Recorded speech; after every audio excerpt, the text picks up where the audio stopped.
Welcome to Shivakumar foods. ఈరోజు వర్షం పడుతుంది కదండి. ఈ టైంలో అల్లం టీ చేసుకుంటే చాలా బాగుంటుంది. అది మైక్రోవేవ్లో ఏ విధంగా చేయాలో చూపిస్తాను. ఫస్ట్ బోరోసిల్ బౌల్ తీసుకోండి. దాంట్లో 1 గ్లాస్ వాటర్ వేసుకోండి.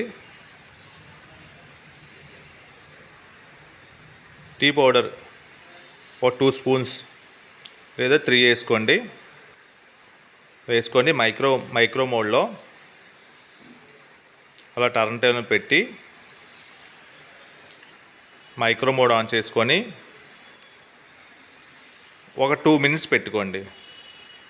చాలా టేస్ట్గా ఉంటుందండి. మనం ఎప్పుడు స్టవ్ మీద చేస్తుంటాం కదా, ఒకసారి ఓవెన్లో పెట్టి చూడండి, చాలా టేస్ట్గా ఉంటుంది.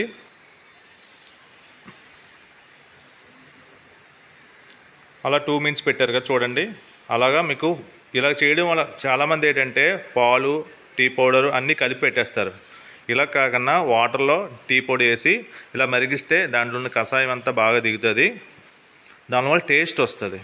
ఫస్ట్ దీంట్లో అల్లం ఉంది కదండి, దాన్ని బాగా చెదకొట్టుకొని అల్లం యాడ్ చేసుకోండి. అల్లం యాడ్ చేసి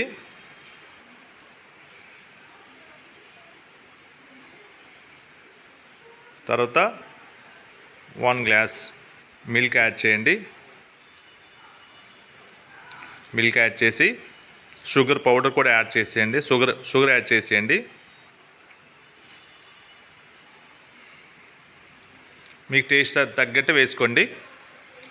మైక్రోవేవ్లో పెట్టి మనం ఫస్ట్ 2 మినిట్స్ పెట్టాం కదా, ఇప్పుడు 3 మినిట్స్ పెట్టండి. టోటల్ 5 మినిట్స్లో మీకు టీ రెడీ అయిపోతుంది.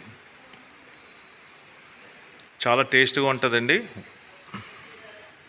మైక్రోవేవ్లో కూడా అన్ని ఐటమ్స్ చేయొచ్చండి. టీ, కాఫీ, ఇడ్లీ, రైస్ అన్నీ. నేను నా వీడియోస్ అన్నీ చూస్తున్నారు కదా, మీకు ఇంకా ఏమి వీడియోస్ కావాలనుకోండి నాకు కామెంట్స్ రూపంలో తెలియపరచండి. నేను 5 ఐటమ్స్ చేసి చూపిస్తాను.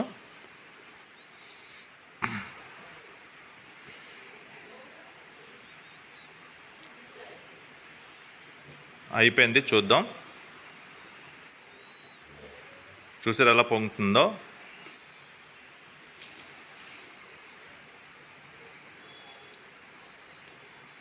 టీ చాలామంది ఇష్టపడుతూ ఉంటారు. టీ తాగితే తలనొప్పి కూడా చాలామంది తగ్గిపోతుంది. అంత విధంగా ఉండ టీ అనేది. చూద్దాం. టీ అయిపోయింది, టైం అయింది. ఎలా వచ్చిందో చూద్దాం. చూసారా, చాలా తక్కువ టైంలో టీ అనేది టేస్టీగా ఉంటుంది. చూసారా, అలా వడగట్టుకొని తాగి చూడండి. వీడియో నచ్చినట్లయితే లైక్ చేయండి, షేర్ చేయండి, సబ్స్క్రైబ్ చేసుకోండి. Thank you for watch.